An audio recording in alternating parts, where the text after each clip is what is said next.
Marilah mendengarkan pembacaan Injil pada hari ini. Tuhan bersamamu dan bersama rohmu. Inilah Injil menurut keterangan Santo Matius. Dimuliakanlah Tuhan. Ketika Yesus masih berbicara dengan orang banyak itu, ibunya dan saudara-saudaranya berdiri di luar dan berusaha menemui dia. Maka seorang berkata kepadanya, "Lihatlah, ibumu dan saudara-saudaramu ada di luar dan berusaha menemui engkau."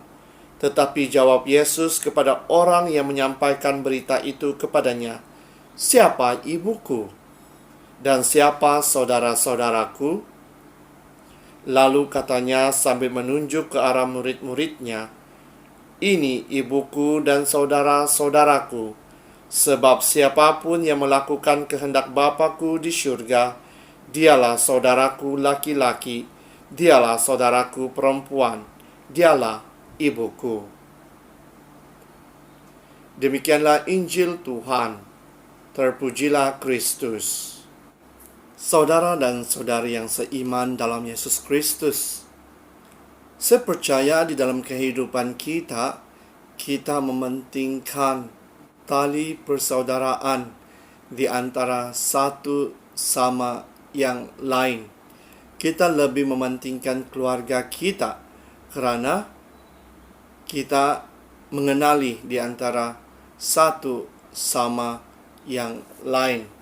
Kita juga lebih menghormati ibu bapa kita karena mereka lah yang membesarkan kita, memberi kita tempat tinggal dan makan minum.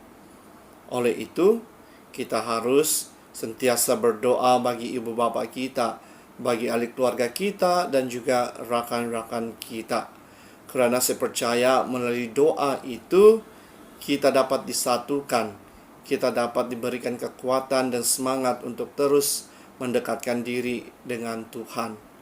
Di dalam Injil pada hari ini, Yesus mengatakan, bagi mereka yang melakukan kehendak-Nya, mereka adalah keluarga Yesus.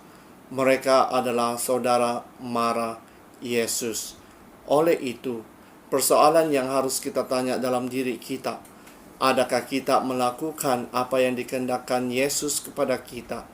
Adakah kita mendengar firman-Nya? Adakah kita mengikuti segala ajaran-ajaran-Nya melalui gereja? Jadi, saudara dan saudari, kita harus melihat diri kita, kehidupan kita. Adakah kita berjalan seiringan dengan ajaran-ajaran Yesus?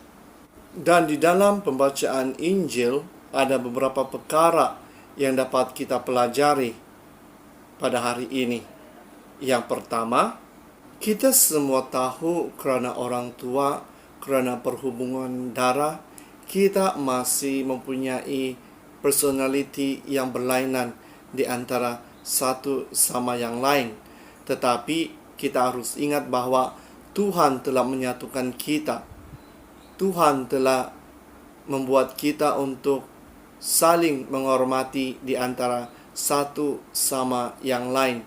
Oleh itu, saudara dan saudari, marilah kita menghargai keluarga kita, ibu bapa kita, rakan-rakan kita.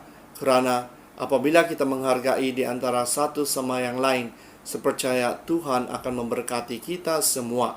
Yang kedua, panggilan untuk melakukan perkara yang baik itu datangnya dari Tuhan. Walaupun kadangkala kita merasakan kita berbeza dengan orang lain, tetapi percayalah bahwa Tuhan telah menurunkan kuasa Roh Kudus-Nya di dalam diri kita untuk saling bekerja sama di antara satu sama yang lain untuk membangun gerejanya di dunia ini. Oleh itu, saudara dan saudari, marilah kita menghargai orang di sekeliling kita, dan marilah kita mewartakan kabar gembira Tuhan kepada semua orang. Yang ketiga, bersaudara dengan sesama kita itu adalah perkara yang biasa. Tetapi bersaudara dengan firman Tuhan yang diberikan kepada kita semua adalah perkara yang luar biasa. Oleh itu, saudara dan saudari, Marilah kita mendekatkan diri kita dengan Tuhan, agar melalui kita dapat menyebarkan kabar gembiranya kepada orang yang masih mencari Tuhan. Oleh itu, marilah kita terus berdoa agar Tuhan akan memberkati kita dan menggunakan diri kita ini menjadi agen penyelamatannya. Dalam nama Bapa, Putra, dan Roh Kudus.